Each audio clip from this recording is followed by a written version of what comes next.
We are looking for people who are new whistleblowers. And let me give you a little bit about what we need. We are not interested, first of all, in second and third-hand sources, unless the second or third-hand source has documents or material from a secret lab, government or corporate, that would be dispositive. Then we want that.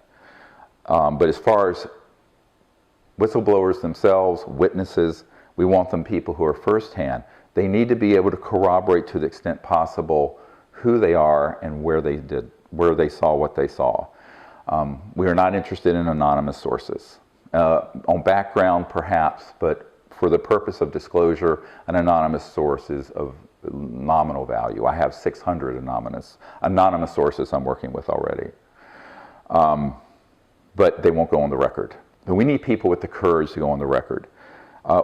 And I want to talk about not just the courage, but the genuine sense of patriotism. Now this word gets overused, and I'm now talking not just of nationalistic patriotism, but patriotism as a human being for their fellow humans. But even if you're talking about patriotism in your country, it is not patriotic at all to sit on secrets that are being kept away from the President of the United States or the Congress, the people's representative, when we supposedly live in a democracy and a free society. That is not patriotism. That is going along with a fascist, authoritarian, illegal operation. I want to be very clear on that. Therefore, the people who come forward are not at all violating their national security oaths, morally or legally. Now, what do I mean by that? Very quickly, and I did an entire 4-hour workshop on this that you can see on our YouTube channel, youtube.com/sdisclosure.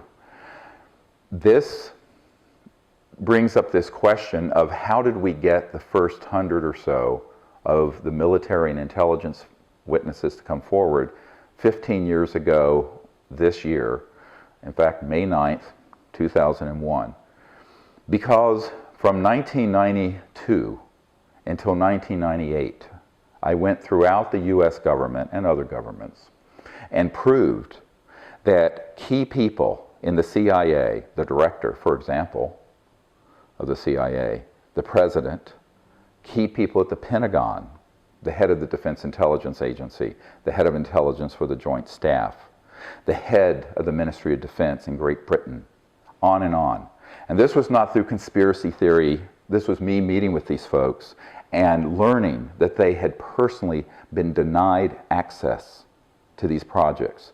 Therefore, those projects are unconstitutional and illegal. They're rogue. So since they have chosen to opt out of the legal and constitutional system, all national security oaths and agreements, whether it's with a corporation or an agency such as the CIA or National Security Agency, NSA, or the Pentagon or any division of the Pentagon or any other government agency, are null and void.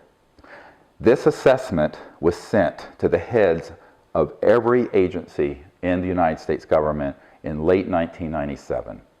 And we will show you this document. And it went return receipt requested. In other words, we have proof that it was received. And the way this was done is in the military, there's something called unless otherwise directed, UNOD. You know, military guys, just like medical guys like myself, love acronyms. But UNOD means unless otherwise directed. So the way this letter was formatted under the advice of a very experienced military analyst was that we sent this assessment that I have just shared to the key agencies in the United States government and said that unless otherwise directed, we are going to assume that this assessment is correct, the projects are illegal, and all personnel, documents, and materiel, meaning extraterrestrial or free energy devices, biological samples of extraterrestrial life forms, are liberated. They're free to be disclosed because the projects that are managing this endeavor are themselves illegal enterprises that are unconstitutional. From 1997 until now, which is April 2016, 19 years almost, there has not been a single agency or person, privately or publicly, to contradict that assessment. And therefore, all of you who are listening, who work at Pahut Mesa, so-called Area 51, Dugway Proving Grounds, Edwards Air Force Base, Lockheed Skunk Works in the Cube, Pine Gap facility in Australia, etc. and so on, you are not required to go along with any secrecy oaths that you have signed. I am asking all of you to contact me at witnesses@seriousdisclosure.com. We'll put that up on the screen. Witnesses@seriousdisclosure.com. And you will be handled with the utmost confidentiality and professionalism. If you have documents or material, those can also be handed over. So those of you who are witnesses to UFO research projects, zero-point energy, gravity control projects, ET technology transfer operations, and so forth, I'd ask for you to contact us as soon as possible. And I also would ask that those of you who have knowledge of the counterintelligence programs that have staged illegal mutilation and abduction projects also contact us. And those of you with knowledge of SDI, the Strategic Defense Initiative, which has been piggybacking within it a operation to target extraterrestrial vehicles as they approach Earth or around the Earth. In addition, civilian victims, firsthand, who have clear memory or evidence, video or otherwise, of having been abducted or been witness to paramilitary human involvement in military abductions and mutilations that are staged to appear as extraterrestrial, please contact us immediately. Now, those of you with such a claim will need to be able to have some sort of corroboration to prove it, unless there's incredibly strong other corroborating witnesses to it. But we know that this is going on. We know that many of the people who have been victims of these operations have been, in a sense, cannon fodder on a psychological warfare campaign to prepare the public for a false or cosmic flag operation. A false flag operation, it basically is when covert military or intelligence operations stage something when there's no evidence for it in order to manipulate the masses.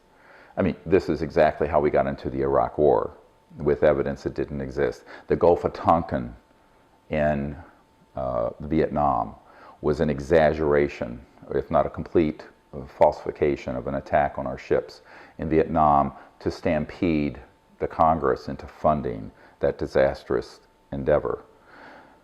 And we know from sources inside the covert, unacknowledged special access projects that these plans are in place to hoax a threat from outer space.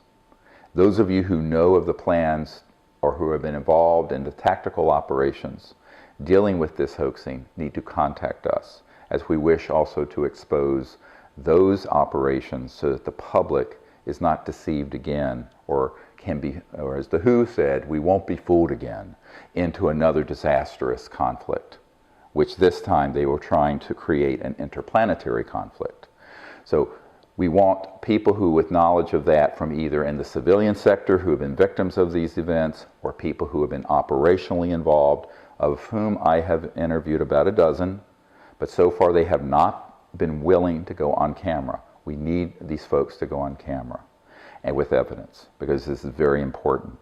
If not, we will not include it in the film. We have to have all of this nailed down to dispositive proof. So we're asking for cooperation on those areas. Also, people who may be in the civilian sector, who have inherited from family government documents, parts of UFO craft, if we know these exist, or other extraterrestrial artifacts or evidence, please contact us. People who are in current projects who have this sort of evidence also can contact us. Or if you are retired, it was expressed to me last night by a CIA figure, very prominent, who's retired, that he's afraid that his retirement package benefits would be at risk.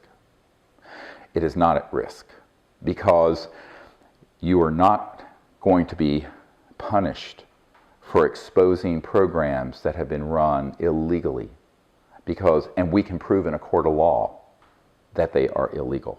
And since we can prove this, what we have found with everyone who has come forward from the 1990s until now have been left alone. Every single man and woman who came forward and has come forward has been completely left alone. They have not been threatened, they have not lost pensions, they have not had any repercussions at all, because we did this unless otherwise directed strategy, and it has worked. So I would encourage you to find the courage to do the right thing and step forward on behalf of humanity, and certainly on behalf of the people of the United States, if you're in America, or the people of whatever country you are in. And believe me, these programs extend around the world. It's not just the United States.